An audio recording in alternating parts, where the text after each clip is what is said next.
다 함께 일어나셔서 대강절 첫 주일 예배를 하나님께 올려드립니다. 하늘에 계신 아버지 이름 거룩하사 주님 나라 임하시고 뜻이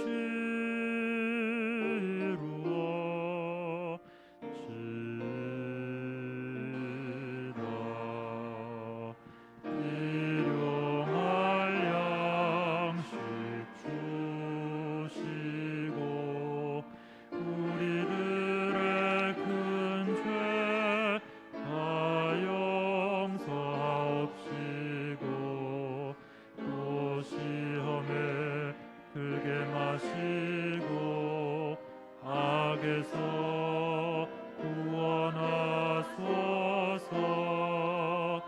되게 주의 나라 주의 권세 주의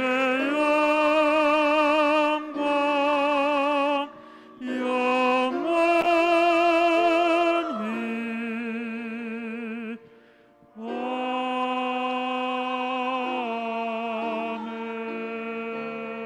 아멘. 너희 성도들아 여호와를 경외하라. 그는 우리의 도움이시요 우리의 방패시로다. 하나님은 영이시니 예배하는 자가 영과 진리로 예배할지니라. 아멘.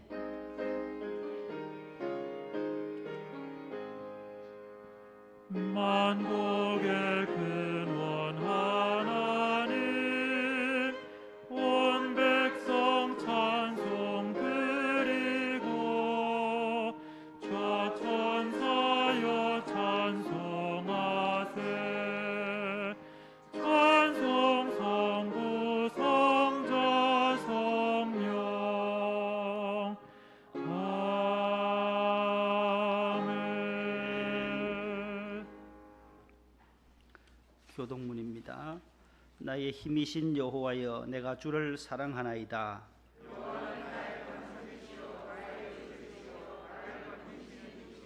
나의 하나님이시요 내가 그 안에 피할 나의 바위시요 우리 주 예수 그리스도로 말미암아 그러므로 내 사랑하는 형제들아 견실하며 흔들리지 말고 항상 주의 일에 더욱 힘쓰는 자들이 되라. 아멘. 다 함께 침묵으로 감사와 참회의 기도를 드립니다.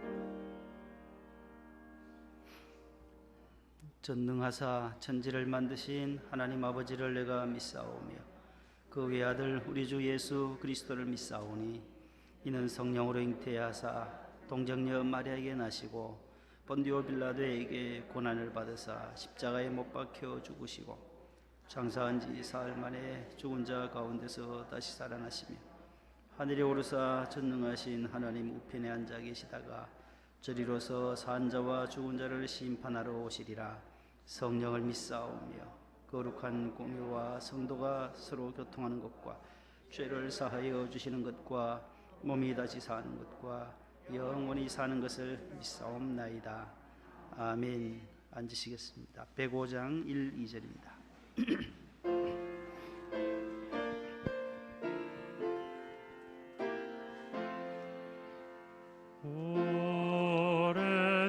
오랫동안 기다리던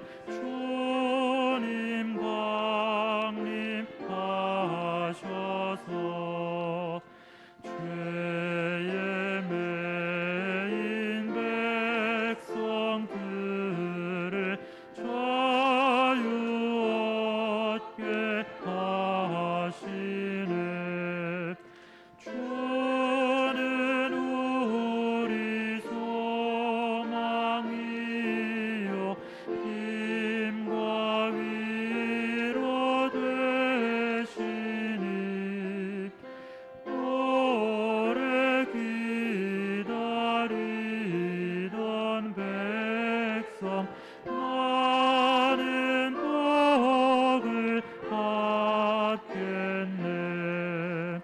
모든 백성 구하려고 임금으로 오시니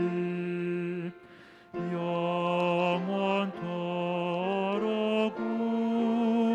우리들을 친히 다스리시네.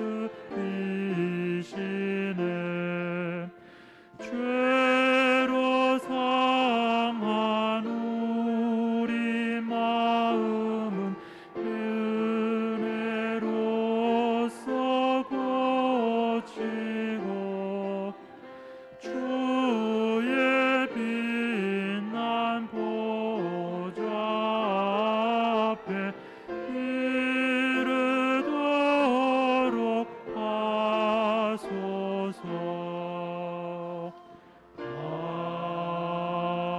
아멘.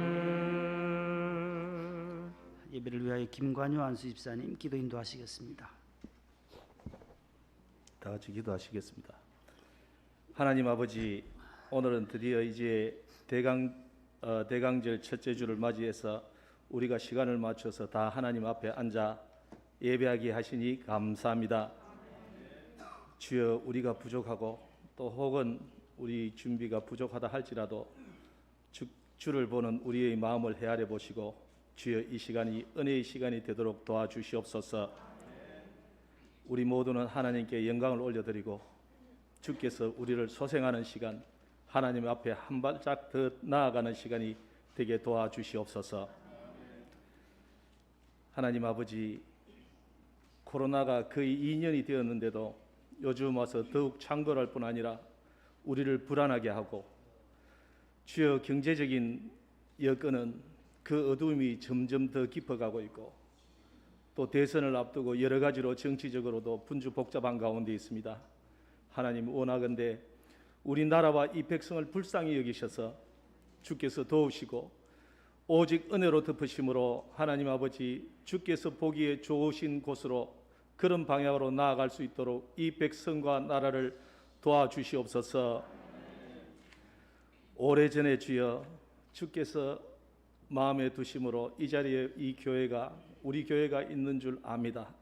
주여, 여기는 오직 하나님의 마음에 합한 교회가 되게 하시고, 주여, 이 자리에서 주의 복음이 선포되고 구원의 역사가 일어나고 우리의 기도처가 되고 우리 영의 고향과 같은 그런 예배 처소가 될 수 있도록 주여 축복하여 주시옵소서.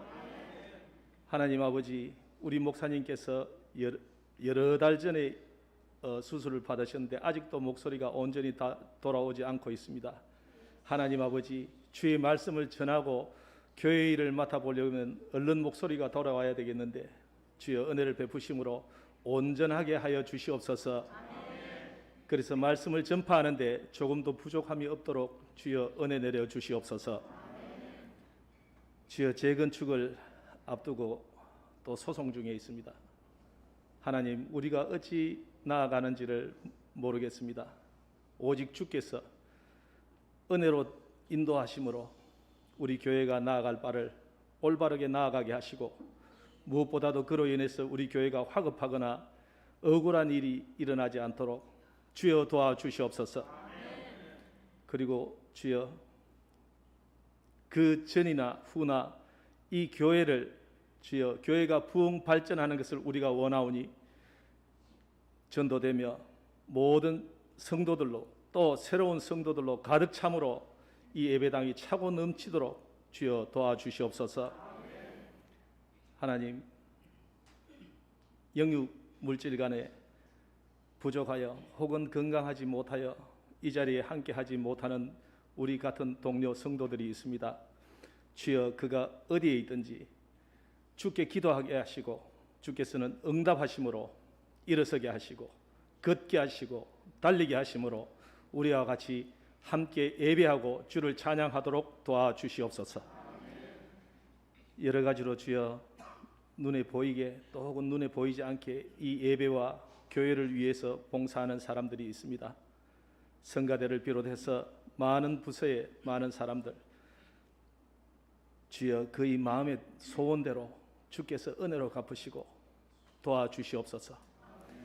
하나님, 이 짧은 예배 시간이 한 걸음 주께 더 나아가는 시간이 되게 하시고, 마치 처음이자 마지막인 예배처럼 우리로 절실하게 예배 보게 하시고, 이 시간에 전에도 없고 후에도 없는 그런 예배 시간이 될 수 있도록 충만한 은혜로 채워주시옵소서. 우리를 도와주실 줄 믿고 이 모든 것 주 예수님 이름 의지하여 오직 감사함으로 기도했습니다. 아멘.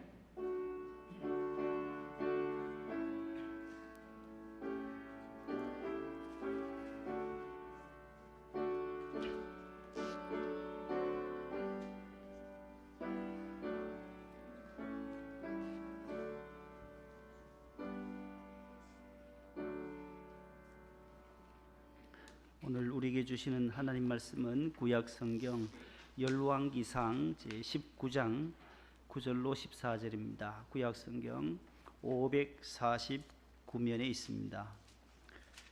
549면에 있는 열왕기상 제19장 9절부터 14절까지입니다. 이 말씀을 김선미 집사님께서 봉독을 해 주시겠습니다. 엘리야가 그곳 굴에 들어가 거기서 머물더니 여호와의 말씀이 그에게 임하여 이르시되 엘리야야 내가 어찌하여 여기 있느냐. 그가 대답하되 내가 만군의 하나님 여호와께 열심히 유별하오니 이는 이스라엘 자손이 주의 언약을 버리고 주의 제단을 헐며 칼로 주의 선지자들을 죽였음이 오며 오직 나만 남았거늘 그들이 내 생명을 찾아 빼앗으려 하나이다. 여호와께서 이르시되 너는 나가서 여호와 앞에서 산에 서라 하시더니 여호와께서 지나가시는데 여호와 앞에 크고 강한 바람이 산을 가르고 바위를 부수나 바람 가운데에 여호와께서 계시지 아니하며 바람 후에 지진이 있으나 지진 가운데에도 여호와께서 계시지 아니하며 또 지진 후에 불이 있으나 불 가운데서도 여호와께서 계시지 아니하더니 불 후에 세미한 소리가 있는지라. 엘리야가 듣고 겉옷으로 얼굴을 가리고 나가 굴 어귀에 서매 소리가 그에게 임하여 이르시되 엘리야야 내가 어찌하여 여기 있느냐. 그가 대답하되 내가 만군의 하나님 여호와께 열심히 유별하오니 이는 이스라엘 자손이 주의 언약을 버리고 주의 제단을 헐며 칼로 주의 선지자들을 죽였음이 오며 오직 나만 남았거늘 그들이 내 생명을 찾아 빼앗으려 하나이다. 아멘. 네, 감사합니다. 주보를 참고하시고 교회 소식을 잠시 전합니다. 오늘은 우리 교회력으로 우리 대림절, 대강절, 강림절이라고도 하는데 애드벤트해서 주님의 탄생을 축하하고 또 주님의 재림을 기다리는 4주간을 지납니다. 12월 25일 기점으로 거꾸로 4주, 오늘이 4주째, 그 다음 3주, 2주, 1주, 그 다음에 성탄절이 다가옵니다. 이 세상에 빛으로 오신 주님을 우리가 모시고 또 사랑과 섬김의 대림절 되시기를 바랍니다. 꽃꽂이부에서 아주 성단을, 강단을 또 실내 장식을 지난 주간에 또 많이 수고해 주셨습니다. 오늘 대강절 첫 번째 주일 불을 켰습니다. 따라합시다. 빛으로 오신 예수님. 어둠의 이 세상에 빛을 비추러 오시는 우리 생명의 빛이신 예수님을 상징하는 대림절 첫 번째 주일 촛불을 켰습니다. 2층 로비에 대림절 묵상집을 비치해 놓았습니다. 묵상하면서 또 은혜를 받으시기를 바랍니다. 위드 코로나 중인데 또 확진자들이 많이 발생되고 우리 성도들 가운데도 또 직장에서 확진이 되어서 가족 전체가 이렇게 어려움을 겪고 또 병원에 입원하는 그러한 사례들이 있습니다. 모두 직장에서도 어디서든지 마스크를 교회에서도 꼭 잘 착용하시고 또 식사도 당분간은 좀 자제를 해 주시면 좋겠습니다. 성도들 간의 접촉을 오늘 본당에도 원로 목사님께서 식사는 당분간 좀 절제하라고 그렇게 광고를 하시더라고요. 모두 또 주의하면서 이 어려움을 잘 극복할 수 있도록 협력해 주시고 지난주에 새 가족으로 등록하신 가정이 있습니다. 우리 23구역에 최지용, 이희경 집사님 가정이 등록을 하셨습니다. 우리 김성, 권선영 집사님 가정에서 인도해 오셨습니다. 주님의 이름으로 환영을 합니다. 구역장들께서는 주 1회 이상 또 구역 식구들을 또 잘 보살펴 주시고, 구역장 본인께서 몸이 불편하거나 하시면 우리 총무부장님이나 신방부장님께 또 좀 보고를 해주시면, 본인이 아프니까 아무데도 보고를 잘 안 하시고 해서 또 제가 잘 모를 때도 있는데 구역 식구들의 상황도 잘 알려주시고 유고 교인 발생하지 않도록 잘 케어해 주시기를 바랍니다.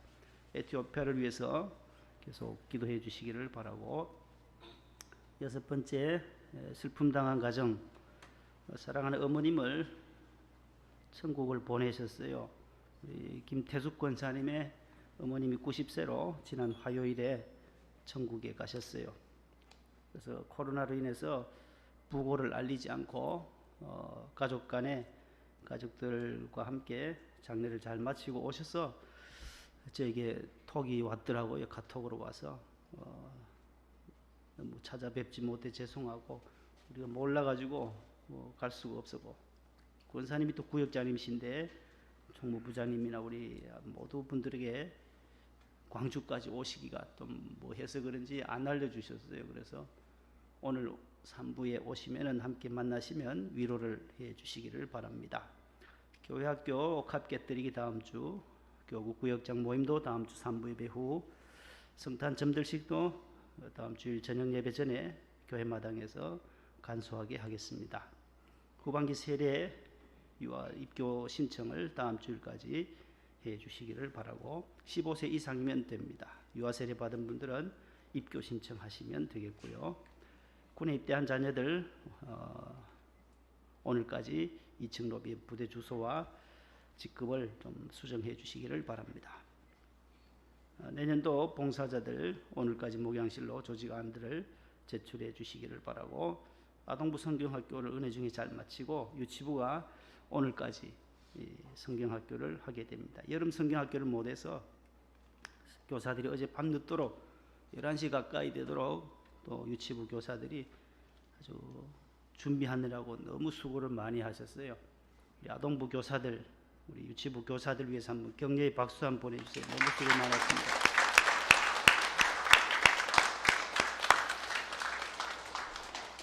오늘 유치부는 아주 예쁜 것들 아주 많이 만들었어요. 오늘 유치부에 자녀들 많이 보내주셔서 은혜 받도록 해주시기 바랍니다. 그 다음에 서리 집사님, 내년도 서리 집사님들을 임명해서 2층 게시판에 부착했습니다. 참고하시고 기도하시면서 열심히 섬겨주시기를 바랍니다. 이제 찬양대, 샬롬 찬양대가 하나님께 준비한 찬양 올려드립니다. 박수하겠습니다.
찬양 감사합니다. 옆에 분과 인사합시다. 사랑합니다. 한 주간 잘 지내셨나요?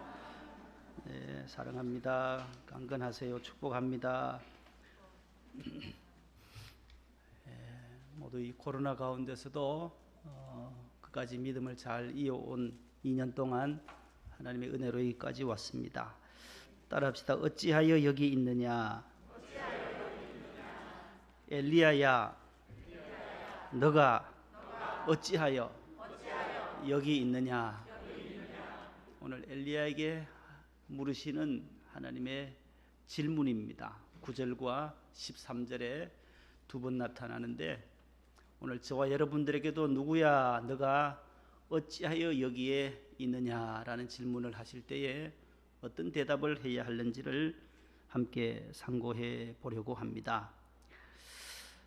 구약 성경에 나오는 신앙의 위대한 인물들 가운데 엘리야만큼 또 이렇게 훌륭한 선지자는 또 발견하기 어렵습니다. 구약에 나타나는 대표적인 선지자라고 한다면 우리가 출애굽을 주도한 누구이죠? 모세를 꼽을 수가 있어요. 이스라엘의 영적인 지도자인 이 모세, 그의 후계자 여호수아, 그 다음에 오늘 나오는 이 엘리야 선지자, 또 사무엘 선지자는 구약 성경의 아주 대표적인 선지자들입니다. 엘리야가 활동했던 시기는 북왕국 이스라엘, 남왕국 유다 둘로 이제 나누어지고 분국 시대에 북쪽 이스라엘의 선지자였어요. 어느 때에 활동했느냐 하면 네 번째 보면 제7대 왕이 있어요. 5대 왕 시므리, 6대 왕 오므리, 그 다음에 7대 왕 아합. 오므리의 아들 아합이 북이스라엘의 제7대 왕으로 활동할 때에 이 엘리야가 쓰임을 받습니다. 어디 출신이냐 하면은 우리 바로 앞에 본문 17장 1절에 보면 길르앗 사람이요, 디셉이요, 길르앗이라고 하는 지역의 디셉 동네에서 출생한 디셉 사람 엘리야예요. 그는 세례 요한처럼 열왕기하 1장 8절에 보면 온몸에 털이 많았고 또 허리에는 가죽띠를 띠고 광야에 기거하면서 활동했던 선지자예요. 신앙도 좋고 또 정의감과 용기가 대단한 선지자예요. 특별히 우상 숭배와의 싸움에서 승리했던 카르멜이라고 하는 이 칼멜산, 지금도 성지순례 가보면은 그 엘리야의 그 칼이 있어요. 그 동상을 만들어놨어요. 칼을 잡고, 예? 그 동상이 갈멜산 산상 위에 있어요. 또 엘리야는 우상과의 싸움에서 승리했을 뿐만 아니라 많은 이적을 또 했던 선지자예요. 그 17장에 보면 8절부터 16절에는 사르밧 과부의 아들을 또 살려요. 사르밧에 가서 과부와 아들이 함께 사는 그 집에 이제 3년 6개월 동안 가뭄이 심해서 나무를 주워서 떡을 만들고 음식을 만들어서 먹고 이제는 죽으려고 하는 이 가난한 과부의 집에 가서 나를 위해서, 선지자, 하나님 보내신 선지자를 위해서 떡과 물을 좀 달라 할 때 우리 가루통에는 밀가루 한 움큼밖에 없고 또 기름병에는 기름 조금밖에 없어요. 이 나무 가지고 와서 불을 때 지펴서 요리해서 우리 아들과 함께 먹고 이제 죽으려고, 더 먹을 것이 없으니까 죽게 될 지경인데 어찌 당신에게 달라고 합니까? 나를 위해서 만들어 달라 할 때 그대로 사르밧 과부는 순종합니다. 그때에 엘리야가 그의 순종함을 보고 이 가뭄이 다 끝나는 날까지 가루통에 밀가루가 떨어지지 아니하고 기름병에 기름이 마르지 아니하는 은혜를 하나님이 주시겠다고 약속하시고 그대로 되고, 그 다음에 17절 이하에 보면 그 과부의 아들이 죽게 되었을 때에 그가 다락으로 데리고 올라가서 하늘을 향하여 아버지께 두 손 들어 부르짖어 엘리야가 기도해서 다시 살려내요. 과부의 아들을 다시 살리시는 이적. 18장에 오면 3년 6개월 동안 아합 시대에 비가 오지 않아 극심한 가뭄 속에서도 엘리야가 하나님 앞에 기도함으로 비를 내리게 했다. 야고보서에서도 나타나고 있는 내용입니다. 수많은 이적들을 행했어요. 바알 선지자 450명과 아세라 선지자 400명 더하면 850이에요. 850명의 그 우상 숭배를 섬기는 선지자들과 엘리야 하나 850대 1이에요. 850대 1로 갈멜산에서 싸우잖아요. 그러나 하나님을 의지했던 이 엘리야가 바알의 모든 선지자들을 아세라상을 바알신을 다 회파하고 선지자들을 다 그리 시내가에서 기손 시내가에서 다 죽이게 되는 그 승리를 18장에서 맛을 봅니다. 자, 그러던 그가 오늘 이제 19장으로 넘어오면 17장부터 21장까지 이 5장에 걸쳐서 엘리야의 기사가 나와요. 엘리야의 기사는 열왕기상 17에서 21장까지 5장에 나오는데 19장에 와서는 이렇게 용기 백배하던 엘리야의 모습이 달라져요. 180도 바뀌어져요. 왜냐하면 아합 왕의 부인이 누구냐 하면 누구죠? 이시예요. 이세벨. 아합 왕의 부인이 이세벨이에요. 열왕기상 16장 30절에서 33절을 보시면은 이방 여인을 아내로 맞이해요. 그 성경 구절 나오나요? 자, 오므리의 아들을 했죠. 아합이 같이 읽습니다. 시작.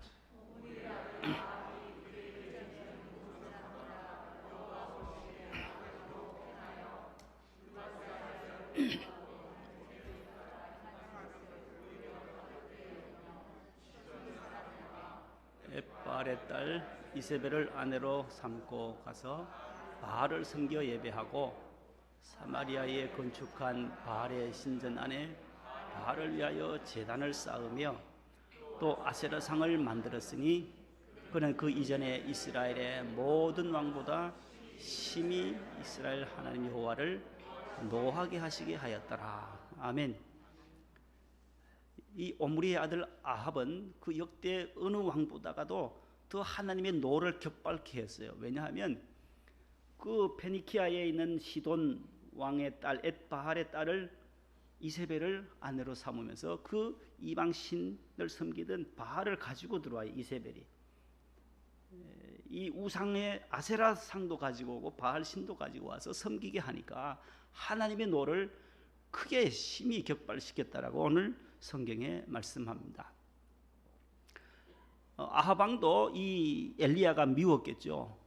그러한 큰 이적을 행하고 왕이 바알을 섬기면 안 됩니다. 바른 소리를 하니까 굉장히 미워했지만 그의 부인 이세벨이 더 살기등등했어요.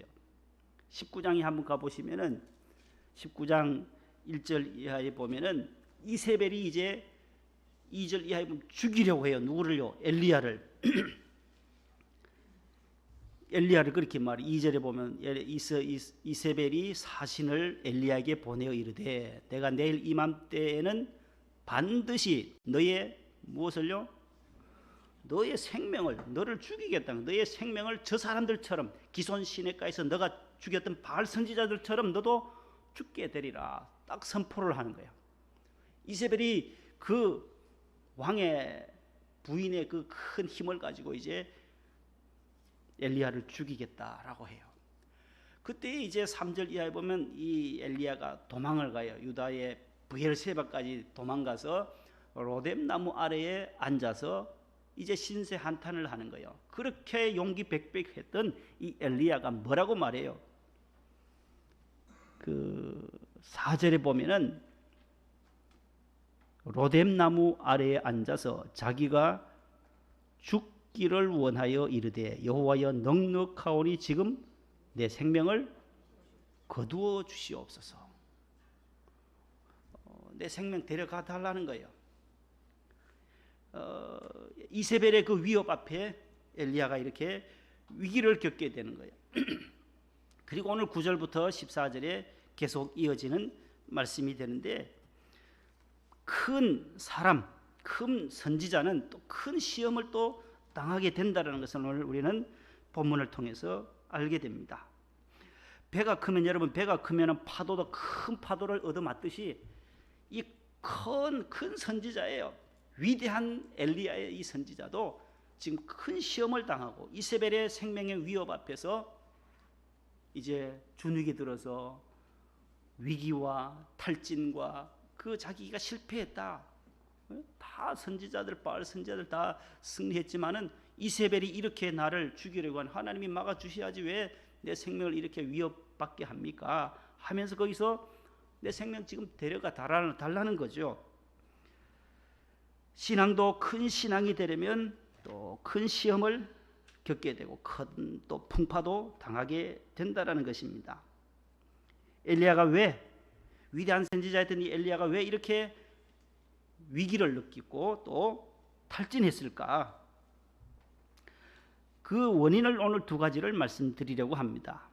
첫 번째는 10절에 나와요. 왜 엘리야가 이렇게 위기에 처하고 탈진하고 스스로 침체해지게 되었을까? 따라합시다. 오직 나만 남았다고 생각했기 때문입니다. 오늘 본문에 보면 10절과 14절에 한번 보세요. 두 번이나 똑같은 말이 나와요. 시작. 그가 대답하여 내가 만군의 하나님 여호와께 열심히 이는 이스라엘 자손이 주의 제단을 헐며 칼로 주의 선자들을 죽였음이오며 오직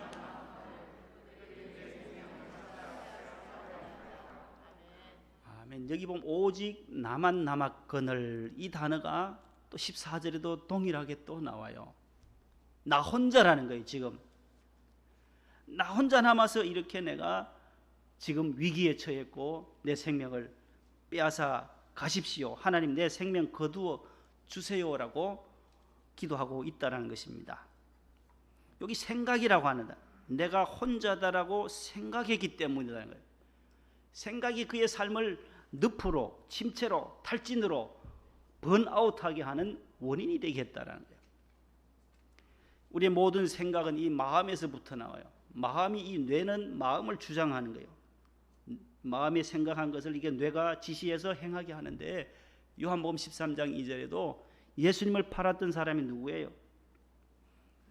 은 30에 팔았던 사람이 가룟 유다예요. 거기도 보면 13장 요한복음 13장 2절에 마귀가 벌써 가룟 유다의 마음에 예수를 팔려고 하는 생각을 넣었더라 돼 있어요.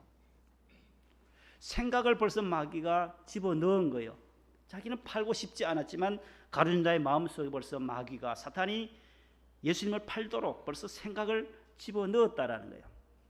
그래서 이 생각이라고 하는 것, 긍정적인 생각이 너무나도 소중한 이유가 바로 거기에 있습니다. 어떤 50세 된 남편이 중병으로 세상을 떠나자 그 미망인 아내는 슬픔과 절망에 빠져요. 그러다가 고통하다가 극심한 우울증에 걸립니다. 남편이 먼저 가고 혼자 어떻게 살아가나. 그러다가 1년이 지난 어느 날 스스로 극단적 선택을 하고 말았습니다. 그러면서 그가 남긴 유서에 나는 혼자다. 내 곁엔 아무도 없다.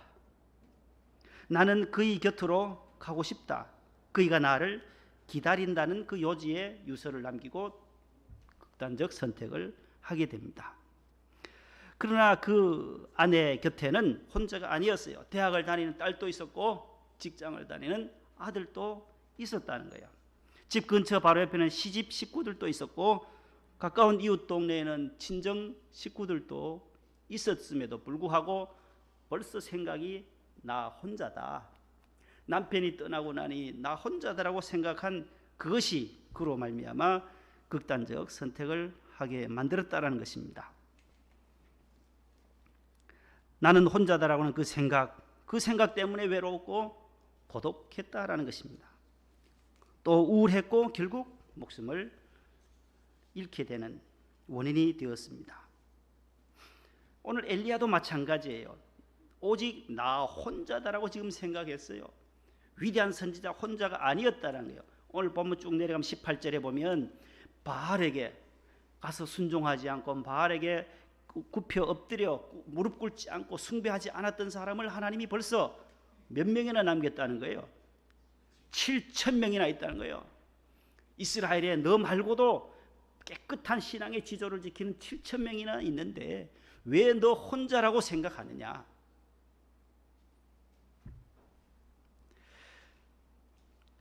(7,000명도) 있었을 뿐만 아니라 엘리야 곁에는 하나님도 계셨어요. 그 하나님이 위에도 계시고 옆에도 계시고 아래에도 계시고 늘 둘러 진쳐 주셨거늘 그는 혼자라고만 생각했다라는 거예요.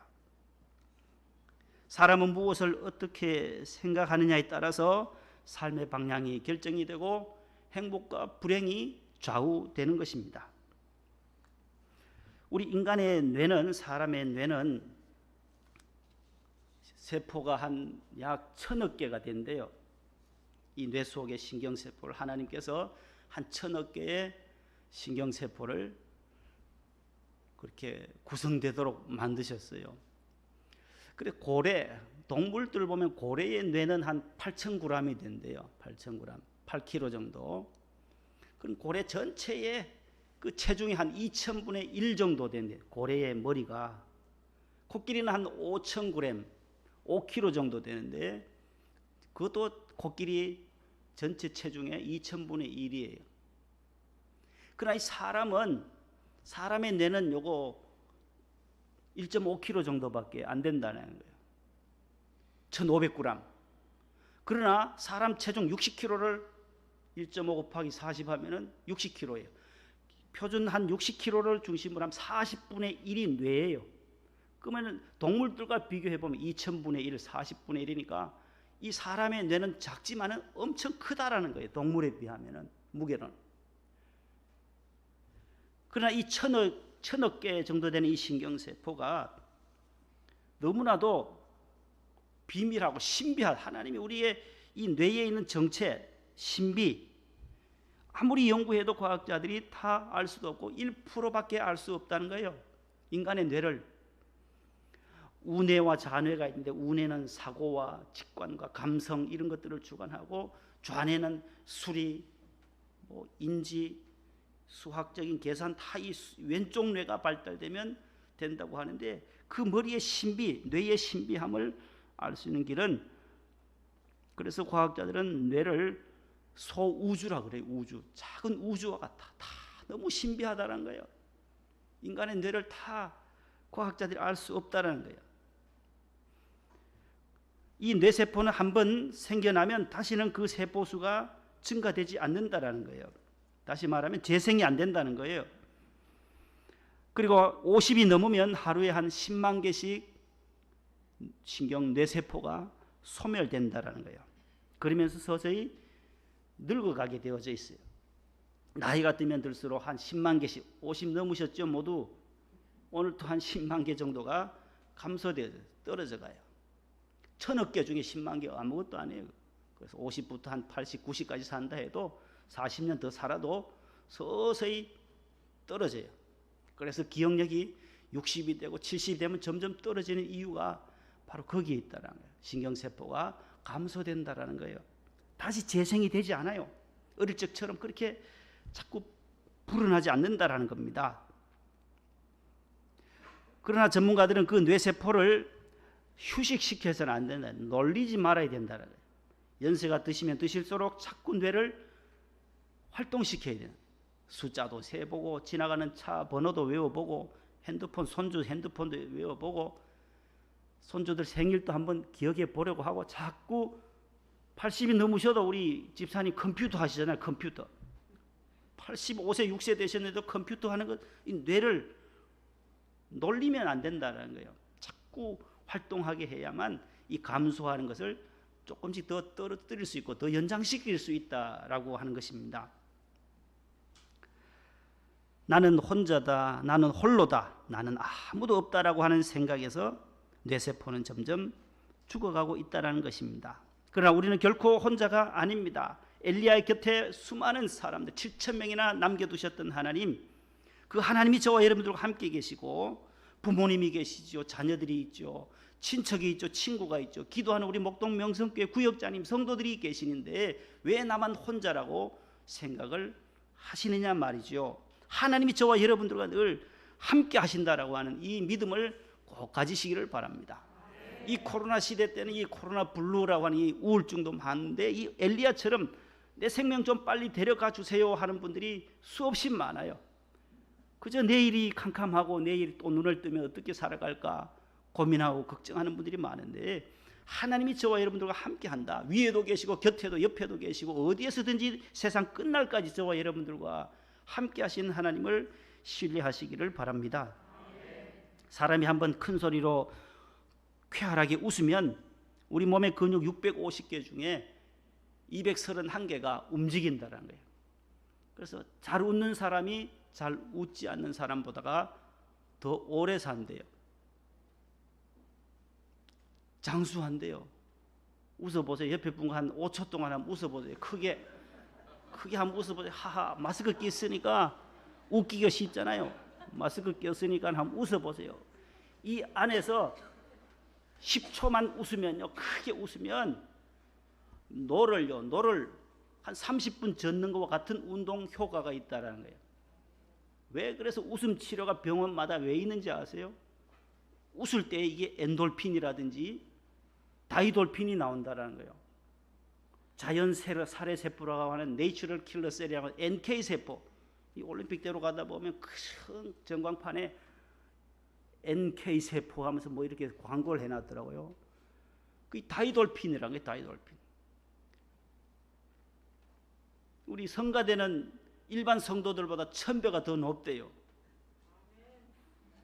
여기서 아멘이 안 나오고 여기서 나오네요. 1000배는 엔돌핀의 4000배가 다이돌핀이에요. 다이돌핀. 이거는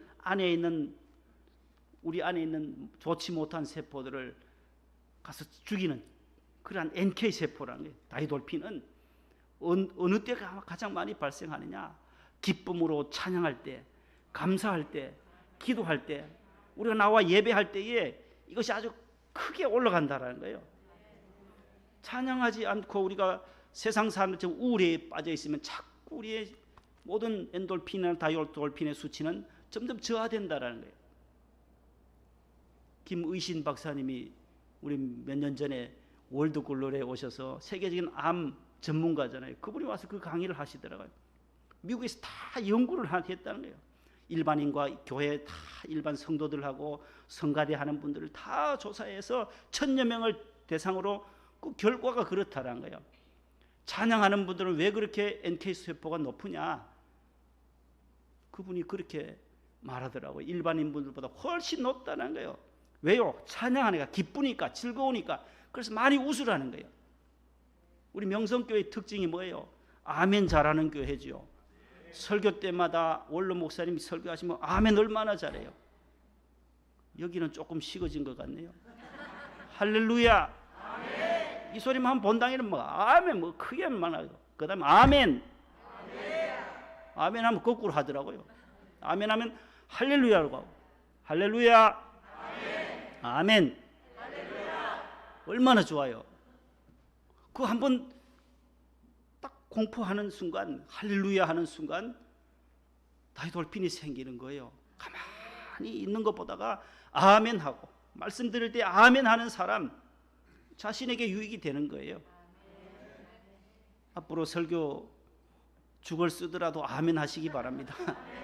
아멘 많이 잘하시고 할렐루야 자주 하고, 만나면 아유 할렐루야 한 주간 잘 지내셨냐고, 샬롬 잘 평안히 있기를 바랍니다.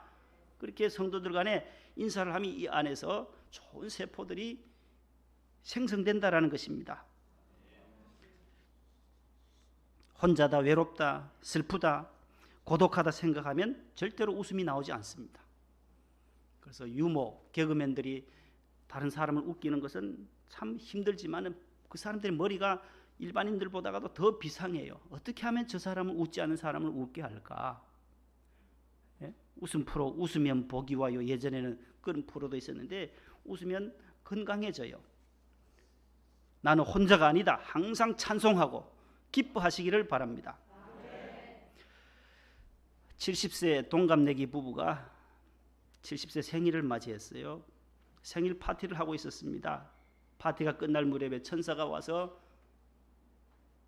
그 부부에게 생일 축하한다 하고 소원을 말하라고 했어요.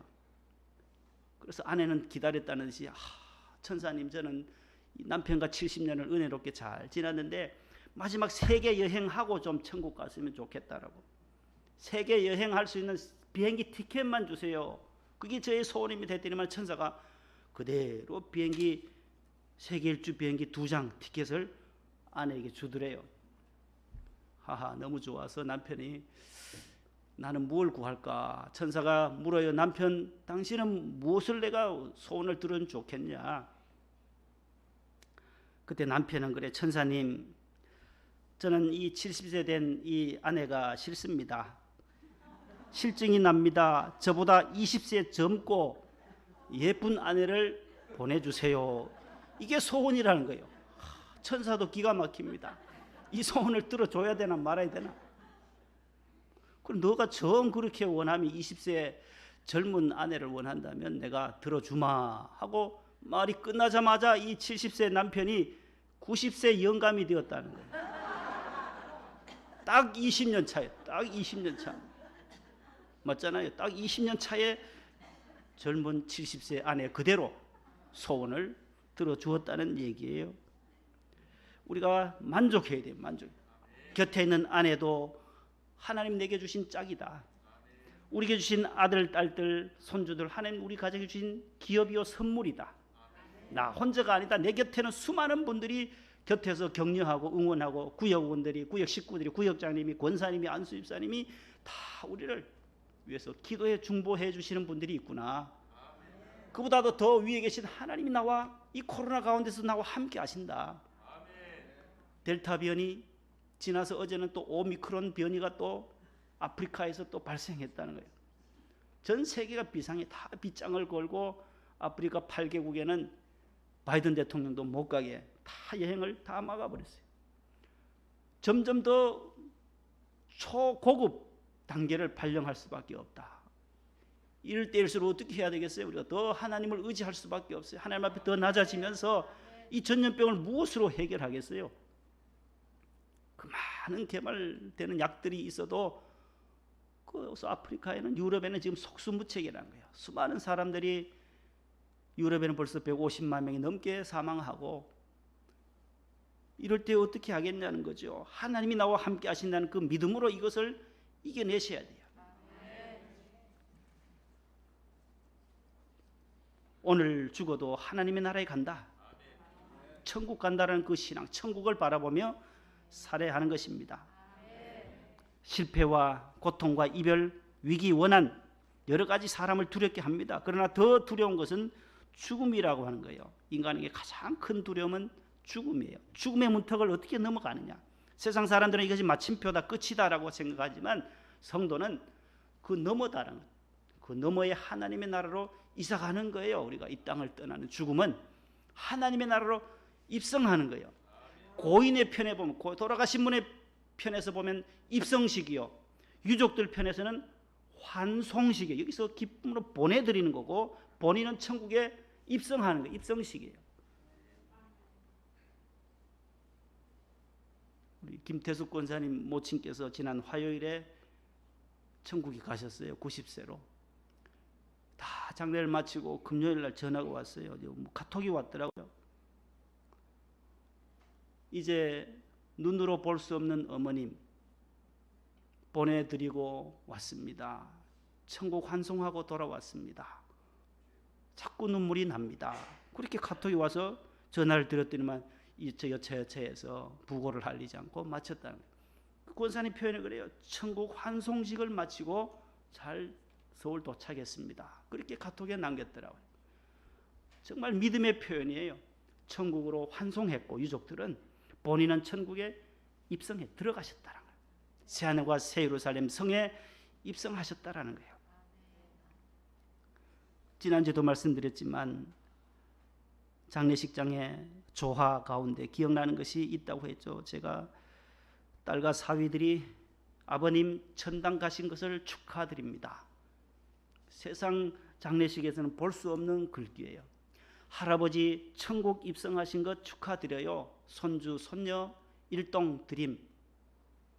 얼마나 아름다운 글인지 몰라요.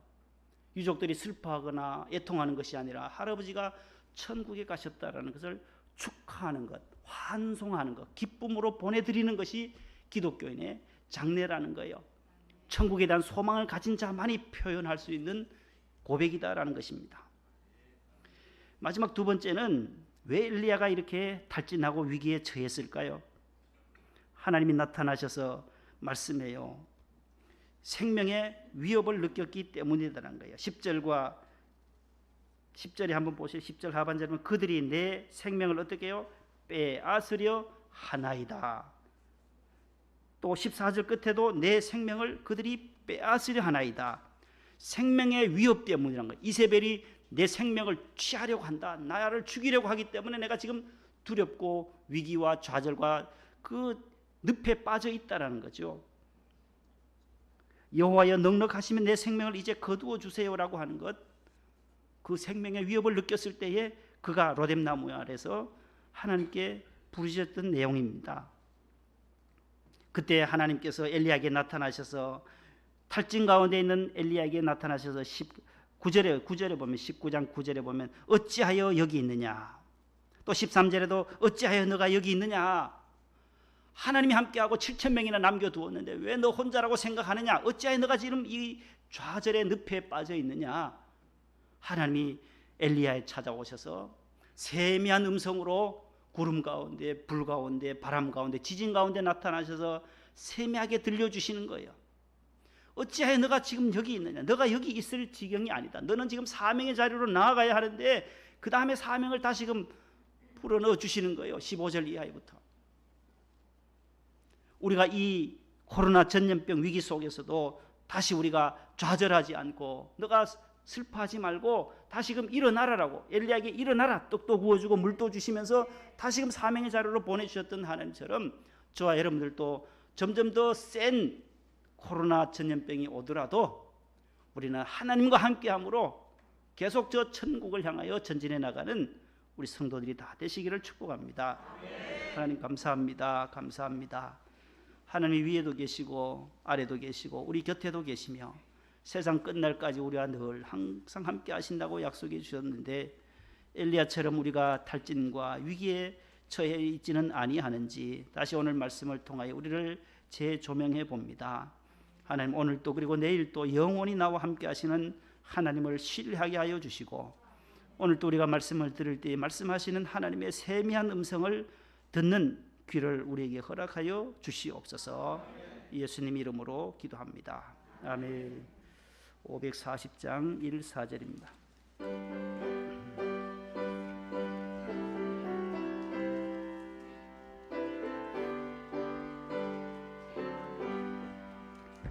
주의 음성을 내가 들으니 사랑한단 말일세.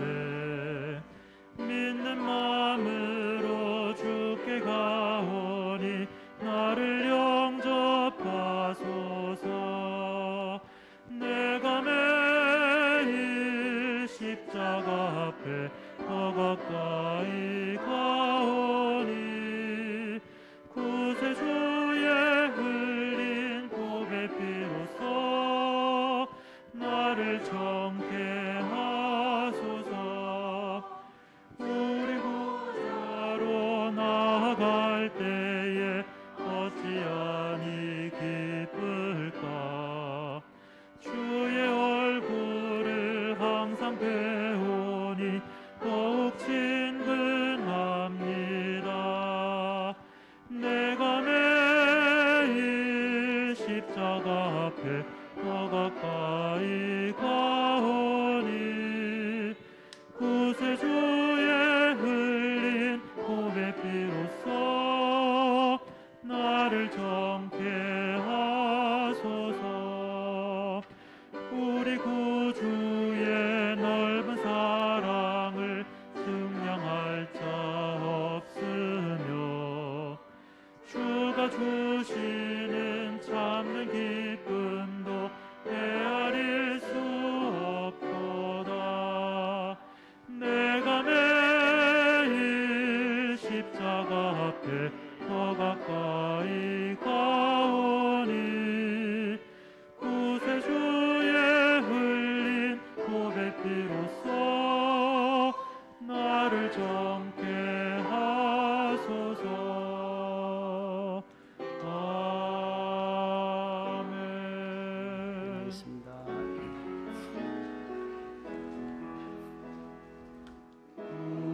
우리에게 향하신 여호와의 인자하심이 크고 크도다 크시도다 크고 크도다 크시도다. 하나님 아버지 은혜와 사랑 감사합니다. 어느덧 이제 11월 마지막 주일을 맞이했습니다. 이제 한 달여 남은 2021년도도 주님이 우리와 함께 하심으로 승리할 수 있도록 도와주옵소서. 2년여 동안 긴 코로나 전염병이 횡행하는 이 지구촌에 하나님이 함께 하셔서 모든 것들을 잠재워 주시고 하나님 앞에 인류의 죄악들이 낱낱이 고하게 되게 도와주셔서 하나님의 죄 사함을 하나님으로부터 받게 하시고 우상 숭배와 동성애가 이 땅에 발붙이지 못하도록 하나님 기뻐하시는 일들을 하는 우리나라 될 수 있게 해 주옵소서. 하나님을 아버지로, 하나님을 참 신으로 엘리야와 같은 심정으로 하나님 앞에 나아가기를 원합니다. 아합 왕 시대 때에 바알과 아세라를 섬겼던 이스라엘이 극심한 가뭄으로 3년 6개월 동안 고난을 당했던 것처럼 이 땅에 하나님, 우리가 하나님을 참 신으로, 참 하나님으로 모시고 살아가는 하나님의 백성들이 더 많게 도와주옵시고 엘리야 시대 때에 7,000명의 바알에게 무릎 꿇었지 않았던 신앙의 기계를 지켰던, 신앙의 지조를 지킨 자들을 남겼던 것처럼 우리 하나님 한국교회 성도들이 엘리야의 7,000명들이 다 되게 도와주옵소서. 하나님만을 섬기는 우리 대한민국 되게 하셔서 더 부강하게 도와주시고 온 세계 일방을 향하여 주의 복음을 증거하는 선교하는 국가로 우뚝 세워 주옵소서. 우리가 과거에 주셨던 그 하나님의 은혜 선교 2위 국가로 세워 주셨는데 이것을 잘 지켜나가게 하시고 더 발전시켜 나가는 한국교회 되도록 도와주옵소서. 주님의 지상명령을 온 땅에 수행하기 위하여 나가 복음 전하는 선교사들에게 함께 하시고 에티오피아 내전도 주님께서 종식되게 하셔서 평화가 도래할 수 있게 하여 주시옵소서. 우리가 지원하는 해외 선교사님들과 또 미자립 개척교회들도 하나님 더 일어날 수 있도록 2022년 새해에도 하나님께서 연분연 부흥케 하여 주옵소서. 오늘도 주일 헌금과 11조와 성경헌금, 감사의물, 건축헌금, 1,000번째 기도의 제목을 써서 주님 손에 올려드립니다. 주님 기뻐하시는 거룩한 예물 되게 해 주옵소서. 우리 집사님들, 권사님들 운영하시는 귀한 가게들을 축복하여 주시고 삼정 바로 약국도 주님 더욱더 부흥케 하여 주옵시고 하은 엔지니어링, 또 서울금속, TJT, 이스트목, 의류 가게들, 세탁소, 편의점, 꽃가게와 모든 유치원, 어린이집도 하나님께서 우리 원장님들을 붙들어 주옵소서. 식당을 운영하는 우리 집사님의 가정에도 그 식당에도 많은 손님들, 고객들을 보내어 주시옵소서. 우리 성도들의 기업이 날로 더 번창되게 하여 주옵시고 수술하시고 또 치료받으시는 우리 권사님과 항암 치료받으시는 우리 권사님, 집사님들, 아버지 하나님 어린 친구 또 우리 지석이를 하나님 아버지 또 이렇게 항암 중에 있사오니 회복케 하여 주옵시고 하나님 아버지 아픈 분들이 많습니다. 이 모든 고난의 시간들을 지나 더 밝은 태양 그 건강함에 여호와 니시의 시간이 우리에게 도래할 수 있게 하시고 여호와 라파로 깨끗하게 하여 주시옵소서. 기침이 심하고 또 천식으로 고생하셨던 우리 집사님, 아직도 가정에서 유튜브로 예배를 드리시는 우리 집사님들에게도 함께 하여 주시고 이 모든 고난을 이겨내게 하시고 슬픔 당한 가정, 어머님 천국으로 환송하고 돌아오신 우리 김 권사님 가정 모든 유족들에게도 주의 위로가 함께하여 주옵소서. 오늘 기도해 주시고 성경 봉독해 주시며 귀한 찬양으로 영광 돌린 샬롬 찬양대와 차량부와 교회학교 교사들, 또 성경학교를 수고한 모든 전사님과 부장, 부감, 총무 교사들에게도 은혜를 더해 주옵소서. 방송실과 꽃꽂이부, 귀한 강단과 신뢰를 장식하신 꽃꽂이 부원들에게 한량없는 은혜와 위로를 더해 주옵소서. 예수님의 이름으로 감사하며 봉헌 기도드립니다. 아멘. 앉으세요.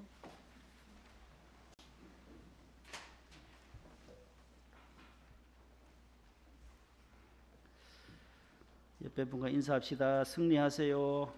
네. 한 주간 승리하세요. 축도함으로 예배를 마치겠습니다. 주 예수님의 은혜와 하나님의 사랑과 성령님의 교제하심이 오늘 대림절 첫 주일을 맞이하여 빛으로 오신 예수님을 마음에 품고 어찌하여 여기 있느냐 하시는 하나님의 말씀에 바르게 응답하며 살아가는 우리 모든 성도들 되기를 간절히 축원하옵나이다. 아멘.